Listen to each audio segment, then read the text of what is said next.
Ang sinabi po netong grupo ni Defensor at netong si Topacio na handa kasi yung kanilang speech sakali daw na hindi nga tanggapin. Mukhang alam nila na walang forma at walang kalatoy-latoy yung kanilang complaint at posible nga hindi tanggapin dahil siguro alam din nila wala sa bansa yung Secretary General ng Kamara at isa pa walang nag-endorse na ni isang incumbent congressman. Kaya posible talagang mabaliwala at hindi tanggapin itong kanilang complaint na ito. Alam nyo pala eh. Alam nyo, kaya nga nakaredy yung inyong speech para sa media na lang kayo magbulalas. Yan yung pinasanayan nyo eh. Media, yung mga akusasyon nyo ay puro na lang sa media, sa social media. Diyan kayo magaling. Pero sa ebidensya, yung niyayabang nyo, pinagyayabang nyo na isang maleta ko ng ebidensya, lahat yun ay walang kalatoy-latoy.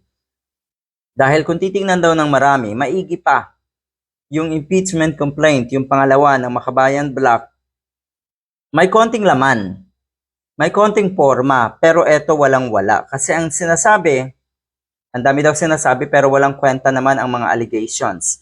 Puro laway lang, walang ebidensya. Puro allegation lang, walang ebidensya. Yun yung masaklap. Unang-una, kinidnap daw si Digong. So ito daw ay illegal at hindi daw dapat ito payagan ng ating gobyerno.